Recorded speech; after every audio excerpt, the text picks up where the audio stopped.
survive the harsh Alaskan wilderness, to combat the formidable beasts of Arizona's forests, and to defend against encroaching Europeans, Native American warriors crafted extraordinary weapons unseen elsewhere in the world.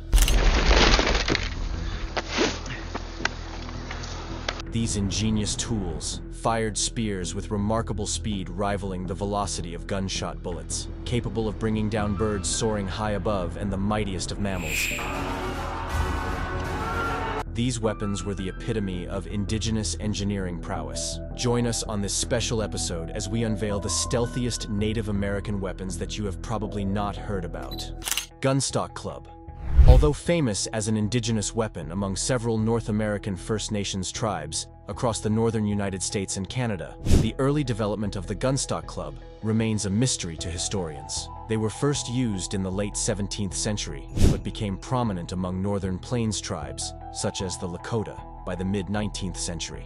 Many believe that indigenous tribes were inspired by European firearms. Tribes who encountered British, French, and colonial soldiers were impressed by how muskets, once their shots were spent, could be flipped and used as fierce bludgeoning weapons in close combat. Some historical sources suggest that tribes obtained muskets from traders and modified them into club weapons. However, the design flaws, such as holes carved out for the musket's firing mechanisms, would have made these makeshift clubs prone to breaking. Moreover, none of the war clubs found in archaeological digs show signs of being converted firearms. They lack lock and barrel inlets and are often flat and board-like instead. Another intriguing theory is that 16th century European muskets and rifles inspired the design of the Gunstock War Club. Designers might have sought to mimic the awe and terror caused by European muskets by creating similarly shaped clubs. By carrying these clubs that closely resembled European firearms, American Indian tribes could have gained a psychological advantage over rival tribes in battle. A third theory, supported by some historians and several American Indian activist groups, argues that the Gunstock War Club's design is purely coincidental and developed independently long before Europeans arrived. Alongside other indigenous weapons known for their blunt force, like ball-head clubs and stone-head tomahawks, the Gunstock War Club held significant importance in tribal warfare across various American Indian nations. These war clubs were usually made of sturdy hardwoods like maple, ash, oak, hickory, or hornbeam, depending on the region. They weighed between 2 and 3 pounds and delivered powerful blows with their small, striking edges. The lethality of the club was often increased by adding a short spear point, or one or more blades near the elbow of the club. These blades could be made of flint, horn, or iron. An inspiration for the heart-shaped blade might have been the ornate European polearm known as the spontoon. The introduction of forged iron and steel knives by European settlers to American Indian tribes across the United States may have boosted the popularity of the Gunstock Club.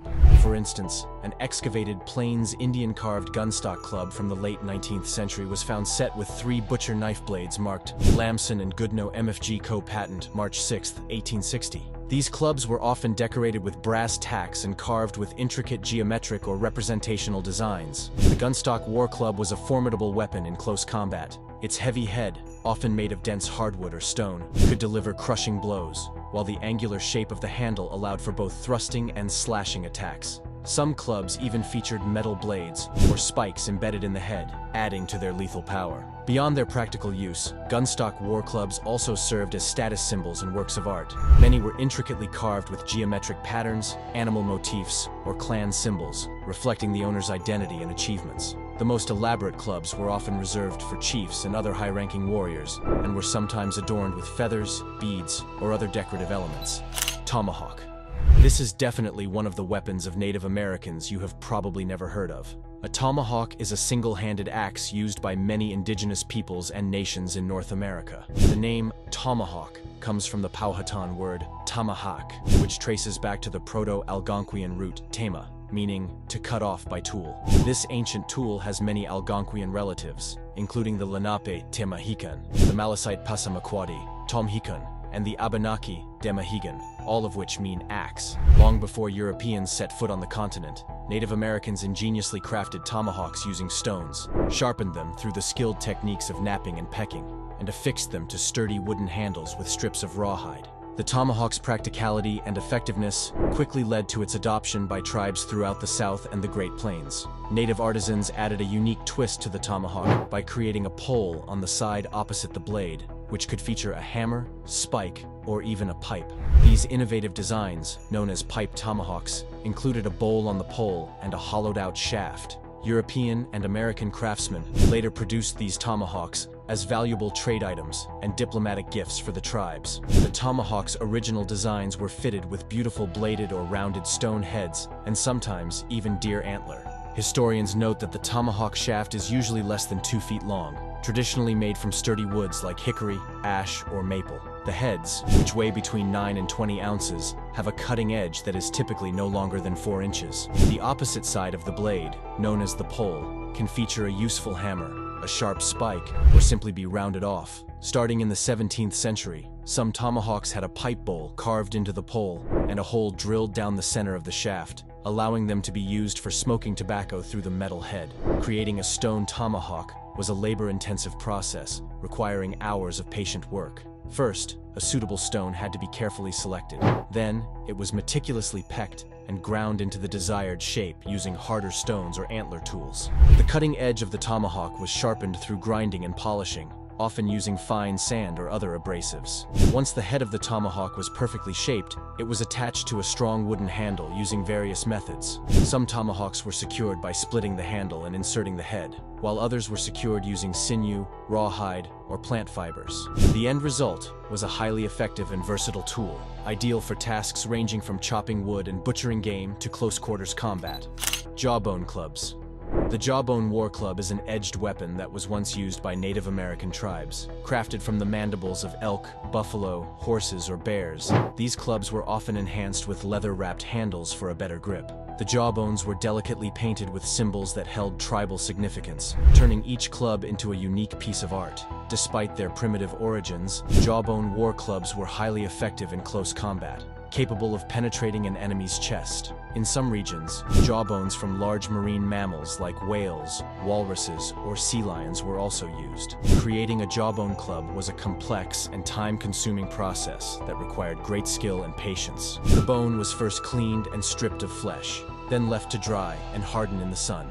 Once cured, it was carefully shaped and polished, with the teeth often left intact to create a serrated edge. The resulting weapon was both a formidable tool of combat and a work of art, reflecting the craftsmanship and cultural heritage of its maker. The dense, heavy bone of the jaw provided tremendous striking power, while its curved shape allowed for a natural swing capable of delivering crushing blows or hooking an opponent's weapon or shield. Jawbone clubs were used by many tribes of the northwest coast, including the Haida, Tlingit, and Kwakwaka'wakw. These clubs were often adorned with intricate carvings or painted designs that reflected the owner's clan, family, or personal achievements. Some clubs were even inlaid with abalone shell or other precious materials, adding to their value and prestige. In addition to their use in combat, jawbone clubs played important roles in cultural ceremonies and rituals. They were sometimes used in dance performances or displayed during potlatch ceremonies, serving as symbols of wealth and social status. The combination of their formidable power and elaborate decoration made jawbone clubs not only effective weapons, but also cherished cultural artifacts. Tecpatl. In Aztec culture, the tecpatl was a stunning and lethal knife made of flint or obsidian, featuring a lancelet shape with a double-edged blade and elongated ends. Both ends could be rounded or pointed, though some designs included a blade attached to a handle. Often depicted in vibrant colors, the top half of the tecpatl was red, symbolizing blood, while the rest was white, representing the flint blade. Few materials are as striking and effective as obsidian. This volcanic glass, formed by the rapid cooling of lava, has been used for thousands of years to create some of the sharpest and most durable cutting tools known to humanity. The process of making an obsidian blade was complex and delicate, requiring great skill and patience. First, a suitable piece of obsidian had to be found, often sourced from outcrops near volcanoes, or traded with other tribes. The obsidian was then carefully chipped and flaked, using harder stones or antler tools, gradually shaping it into the desired form. These intricately crafted tecpatl knives were not only practical tools, but also powerful symbols of the Aztec culture, embodying both artistry and efficiency. The razor sharpness, combined with the glass's hardness and durability, made obsidian knives incredibly effective tools for a wide array of tasks. From skinning and butchering to cutting plants and even performing surgical procedures, obsidian knives were indispensable. They weren't just practical tools. They were also highly prized trade items and symbols of status. Some blades were intricately crafted and adorned with elaborate patterns, or inlaid with materials like turquoise or shell, adding to their allure. The tecpatl knife was traditionally used for human sacrifice. Aztec priests used it to open the chests of human sacrifice victims, extracting their hearts as offerings to the gods. This ritual was believed to bring blessings to mankind, and was one of the most widespread sacrificial procedures among the Aztecs. Among the diverse array of knives, some were intricately carved to allude to human sacrifice. One notable design featured a skull silhouette, with the nose serving as the cutting edge of the weapon, adding chilling symbolism to its purpose. In the few surviving tecpame, representations of deities can be found adorning the handles. One renowned pre-Columbian example showcases a carved figure with circular plugs in its ears and a magnificent bow ornament made of feathers. This imagery associates the figure with Tonatiuh, the sun god, whose arms seem to cradle the knife's blade. The atlatl.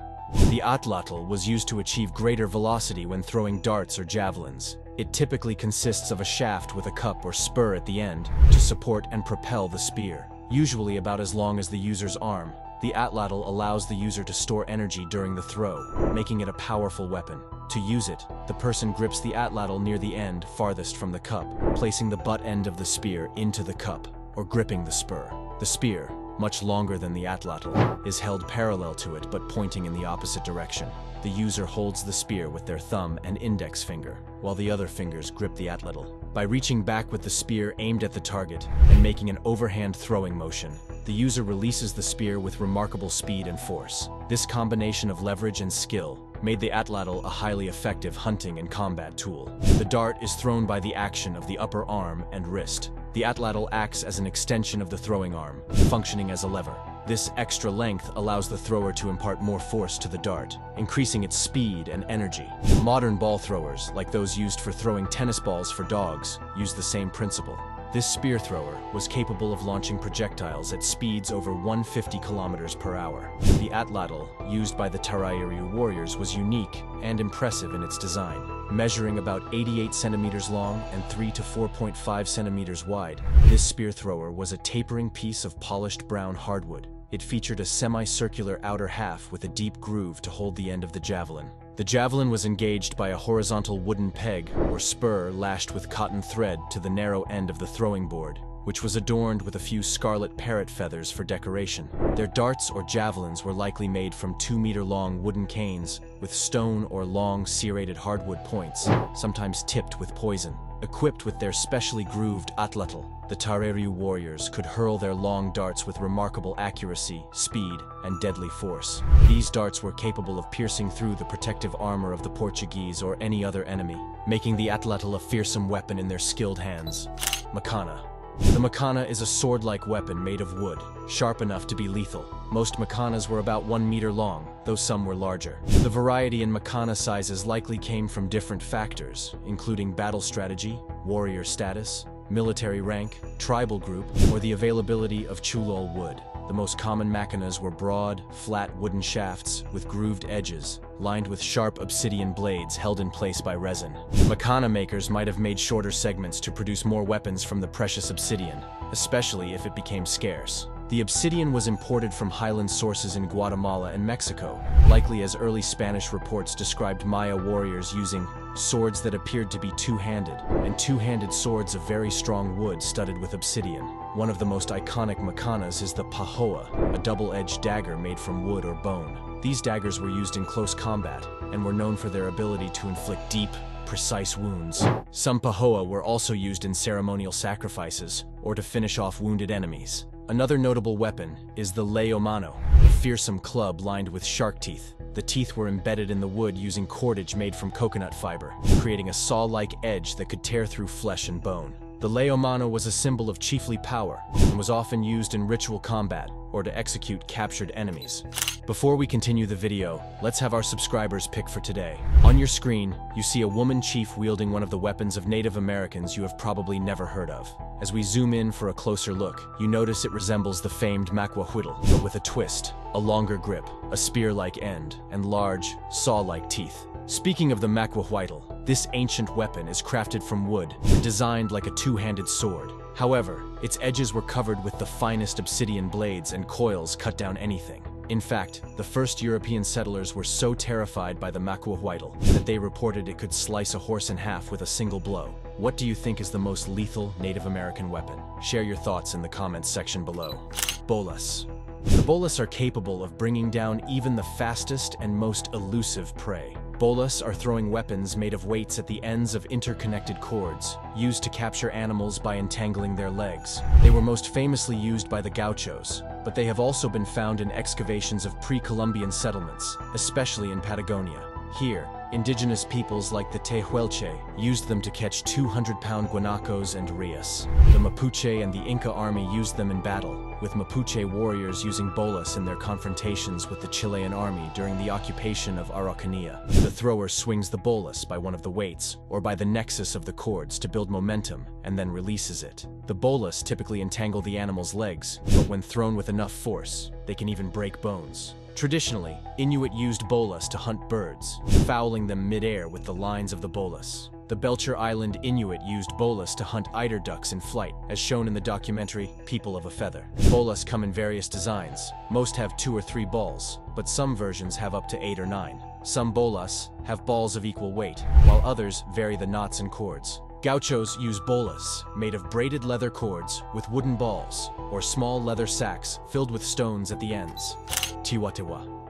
A tiwatewa is a striking and unique weapon that is shaped like a long-handled axe. This traditional weapon is designed for two-handed use. It's crafted from hardwood or whalebone and often adorned with feathers from hawks or kareru. The tiwatewa features a broad, quarter-round head, called a rapa, on one end, perfect for powerful strikes. The opposite end tapers to a sharp point known as a mata, ideal for thrusting in close combat. The long shaft, averaging 45 inches, makes it versatile for both mid-range engagements and close-quarters fighting. Adding to its elegance, the tiwatewa often has intricate carvings near the mata, which hold symbolic meanings. Feathers, ceremonially prepared and bound with flax, dangle from a hole at the base, adding both beauty and balance to the weapon. Held just above the intricate carvings near the sharp end, similar to an axe, it was designed for sparring with quick strikes and thrusts. Unlike an axe, blows were delivered with the thicker, straighter front edge, not the blade. In close combat, the pointed end could be used like a bayonet. Beyond its combat role, the tiwatewa also served as a signaling device. Leaders used its length to convey directions and signal attacks to their warriors. The plume of feathers hanging from the rapa not only distracted enemies, but could also absorb blood, adding a practical and psychological edge in battle. Training with the tiwatewa is a core part of Mau-Rakau, the traditional Maori martial art. This training preserves not only the techniques and discipline associated with the weapon, but also the rich cultural heritage of the Maori people. Knobkerrie. The knobkerrie is a wooden club that originated in Africa. It features a large knob at one end and was used for hunting, self-defense, and even as a symbol of authority. The name comes from the Afrikaans word knop, meaning knob or ball, and the kuko, or San word kiri, meaning walking stick. Made from a single piece of hardwood, the rounded head was designed to deliver powerful blows, while the slender handle allowed for quick and agile movements. Some knobkerries were intricately carved or decorated, reflecting the rich cultural traditions of the tribes that used them. As Africans were forcibly brought to the Americas as slaves, they carried with them the knowledge and skills of their homelands, including the use of the knobkerrie. In the New World, the knobkerrie took on new forms and functions, adapting to the unique challenges and resources of the environment. In Brazil, the knobkerrie evolved into the cassette, a weapon used by the enslaved Afro-Brazilian population in their fight for freedom and self-preservation. The cassette was often made from hardwoods, like jacaranda or rosewood, and featured a slightly elongated head for greater striking power. In the Caribbean, the knobkerrie became known as the moko, a name derived from the Fula language of West Africa. Enslaved Africans used the moko during plantation uprisings and rebellions, as well as for self-defense against overseers and other threats. In North America, the knobkerrie found its way into the hands of some Native American tribes through trade and cultural exchange with African Americans. The weapon's design and use were adapted to suit the needs and preferences of these tribes. Some versions featured carved animal heads or other symbolic designs, adding cultural significance and a touch of artistry to this powerful tool. Throwing stick. The throwing stick is a wooden rod with either a pointed tip or a spearhead attached to one end, designed as a versatile weapon. It can be either straight or boomerang-shaped and is much shorter than a javelin. While slings and bows eventually made it obsolete in many parts of the world, the indigenous people of Australia continued to refine its design. Some throwing sticks, shaped like returning boomerangs, are crafted to fly straight to a target at long ranges. Their surfaces act as airfoils, allowing them to travel extended distances without curving, with ranges over 100 meters reported both historically and in modern research. Native American tribes, such as the Hopi and Southern California tribes, used throwing sticks to hunt rabbits and occasionally deer. Originally designed for hunting and survival, the throwing stick also served as a weapon in human conflicts. The heavy, non-returning boomerang variant was particularly effective against human opponents. As a survival tool, the throwing stick is both effective and easy to make. It can be used for digging fire pits and underground shelters, as well as serving as a weapon. A simple curved branch can become a basic throwing stick. Ancient throwing sticks were crafted from hardwood, with a weighted or curved end to ensure they flew straight and didn't wobble in mid-flight. The curved shape allows it to spin through the air, maintaining a straight trajectory and striking its target with impressive accuracy. Skilled throwers could hit a rabbit from up to 30 yards away, often delivering a fatal blow on impact. Crafting a good throwing stick required careful selection of materials and a keen understanding of aerodynamics. Hardwoods like oak, mesquite, or mountain mahogany were preferred for their density and durability. The wood was shaped and smoothed, with one end slightly thicker than the other, creating an airfoil effect that enhanced the stick's stability. Hawaiian sling. The Hawaiian sling works similarly to a bow and arrow, but instead of using a wooden or fiberglass bow, it harnesses the power of rubber tubing. Historically, slings made from woven coconut fiber or even human hair were used to hurl stones with incredible accuracy and force. Skilled slingers were highly prized in battle, often capable of defeating opponents armed with more conventional weapons. Mechanically, the Hawaiian sling is simple, yet effective. The only moving parts are the spear shaft and the rubber tubing. A loop of tubing is attached to a block of material, often wood, which has a hole slightly larger than the shaft's diameter. The spear shaft is placed in the hole, notched in the loop, and pulled back, tensioning the tubing. When released, the tubing propels the shaft forward with impressive speed and distance, much faster than a diver could achieve by hand. The Hawaiian sling shares some similarities with spear guns and pole spears, as all are powered by rubber tubing. However, it strikes a balance between the two. The sling is more powerful than a pole spear and offers a more comfortable grip, but it is less powerful than most spear guns. Unlike a spear gun, which has a trigger mechanism, a diver using a Hawaiian sling must exert force on the shaft to keep it from releasing prematurely. Thanks for watching. See you in the next video.